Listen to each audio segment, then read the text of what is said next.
ഇടുക്കി ആനച്ചാലിൽ വിനോദസഞ്ചാരികൾ സ്കൈ ഡൈനിങ്ങിൽ കുടുങ്ങിപ്പോയിട്ടുള്ള കാഴ്ച. എന്തായാലും അവരെയൊക്കെ ഒന്നും പറ്റാതെ തന്നെ രക്ഷിക്കാൻ സാധിച്ചു. പക്ഷെ അത് അനുമതിയില്ലാതെയാണ് ആ ഒരു സംവിധാനം അവിടെ പ്രവർത്തിക്കുന്നത് എന്നുള്ള വിവരം പുറത്തു വന്നിരുന്നു. എന്തായാലും ആ സ്കൈ ഡൈനിങ്ങിന്റെ പ്രവർത്തനം നിർത്തിവെപ്പിച്ചിരിക്കുകയാണ്.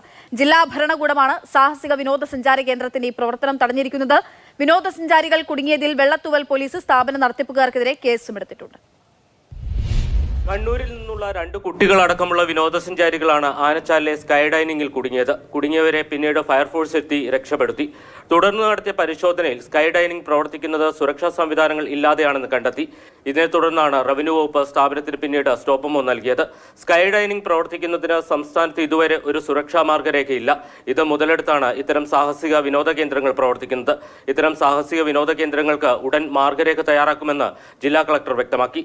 അതിനുള്ള നടപടികൾ എന്തായാലും ഉണ്ടാവും. ഞാൻ ഇതിനകം തന്നെ DD ടൂറിസത്തിന് ഒരു റിപ്പോർട്ട് വാങ്ങിച്ചിട്ടുണ്ട്. അത് എന്താ കഴിഞ്ഞാലും ഉടനെ തന്നെ ഇങ്ങനെയുള്ള പുതിയ സംരംഭങ്ങൾ തുടങ്ങുന്ന സമയത്ത് പാലിക്കേണ്ട സുരക്ഷാ മാനദണ്ഡങ്ങൾ ഉൾപ്പെടെയുള്ള കാര്യങ്ങൾ സൂചിപ്പിച്ചുകൊണ്ട് കൃത്യമായിട്ട് എന്തായാലും ഈ അടുത്ത ദിവസങ്ങൾക്കുള്ളിൽ തന്നെ ഒന്ന് തയ്യാറാക്കിയത്. ഭക്ഷണം പാകം ചെയ്ത് വിൽപ്പന നടത്തുന്ന സ്കൈ ഡൈനിങ് കേന്ദ്രത്തിന് ഭക്ഷ്യസുരക്ഷാ വിഭാഗത്തിന്റെ ലൈസൻസ് ഇല്ലെന്നാണ് ജില്ലാ ഭരണകൂടത്തിന്റെ പ്രാഥമിക അന്വേഷണത്തിലെ കണ്ടെത്തൽ. അഡ്വഞ്ചർ ടൂറിസം പ്രൊമോഷൻ കൗൺസിലിന്റെ അനുമതി തങ്ങൾക്കുണ്ടെന്ന് സ്ഥാപനത്തിന്റെ നടത്തിപ്പുകാർ അവകാശപ്പെടുന്നു. ഇതുമായി ബന്ധപ്പെട്ട രേഖകൾ ഹാജരാക്കാൻ ജില്ലാ ഭരണകൂടം ഉടമകൾക്ക് നിർദ്ദേശം നൽകിയിട്ടുണ്ട്. വിനോദസഞ്ചാരികൾ കുടുങ്ങിയ സംഭവത്തിൽ വെള്ളത്തൂവൽ പോലീസ് സ്വമേധയാ കേസെടുത്തു. സുരക്ഷ ഒരുക്കുന്നതിൽ വീഴ്ച വരുത്തിയതിനാണ് കേസ്.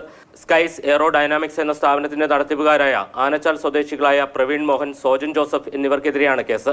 മാതൃഭൂമി ന്യൂസ്, ഇടുക്കി.